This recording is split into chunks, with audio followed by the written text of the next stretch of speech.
Several schools across our region canceled class on Thursday, and student safety is the biggest concern, but getting those kids to school is a challenge. 25 to 30 below degree temps with approaching 50 or 50 below wind chills. And so that's too cold.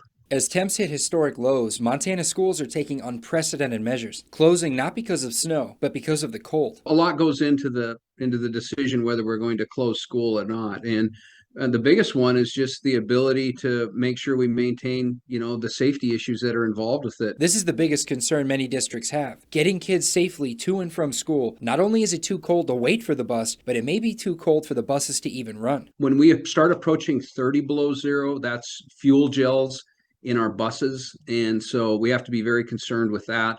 And so it's just too much risk when it gets up to that degree. That concern is shared by others. Irvin Metler owns Wicked Diesel in Billings. He says temperatures like this are almost unheard of and create all kinds of problems. It's been 30, 40 years since it's been this cold, this early.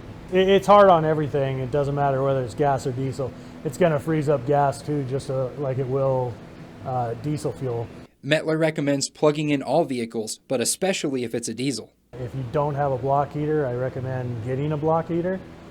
If you don't have access to that, then you can always put a diesel additive into the fuel to keep the fuel from gelling up in your fuel systems. Some school districts already started taking precautions by not running buses on Wednesday. That included Columbus. If we were to happen to run a bus off the road, we've got a bus sitting there with kids on it in extremely cold temperatures. So the decision was made to not run our buses. High levels of concern due to very low temperatures, with even colder weather on the way. In Montana, we brag on being tough in those types of situations, but these colds are significant. In Billings, Phil Van Pelt, MTN News.